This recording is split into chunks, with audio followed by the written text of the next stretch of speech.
সবসময় আমাকে কমেন্ট করে থাকেন দক্ষিণ আফ্রিকায় কাজ করলে মাসে কত টাকা বেতন পাওয়া যায় আর এখানে থাকতে মাসে কতই বা খরচ হয়।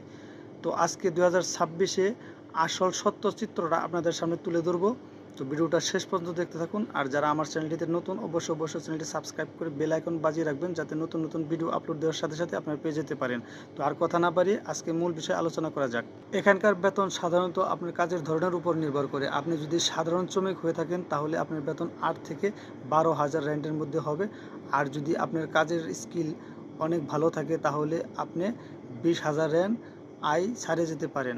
মনে রাখবেন এখানে খরচও কিন্তু কম নয়। ছোট্ট একটি বাসা ভাড়া নিলে 3 থেকে 5,000 র্যান্ড খরচ হবে এবং খাবার বাবদ আরও 3,000 র্যান্ড খরচ হবে। অর্থাৎ এখানে হাত খরচ আপনার সর্বমোট 5 থেকে 9,000 র্যান্ড খরচ হতে পারে। এখানে সব খরচ বাদ দিলে একজন শ্রমিক 30 থেকে 50,000 বাংলাদেশি টাকা আয় করতে পারেন। তবে যাদের দোকান কিংবা নিজস্ব ব্যবসা বাণিজ্য আছে তারা কিন্তু এর চেয়ে অনেক বেশি আয় করতে পারেন। সাউথ আফ্রিকার জীবনযাত্রা বিস্তারিত জানতে নিচে কমেন্ট করুন। আর এই সমস্ত ইনফরমেশন ভিডিও পেতে মুনির এক্সেলেন্সি চ্যানেলটি সাবস্ক্রাইব করে এখনই পাশে থাকুন।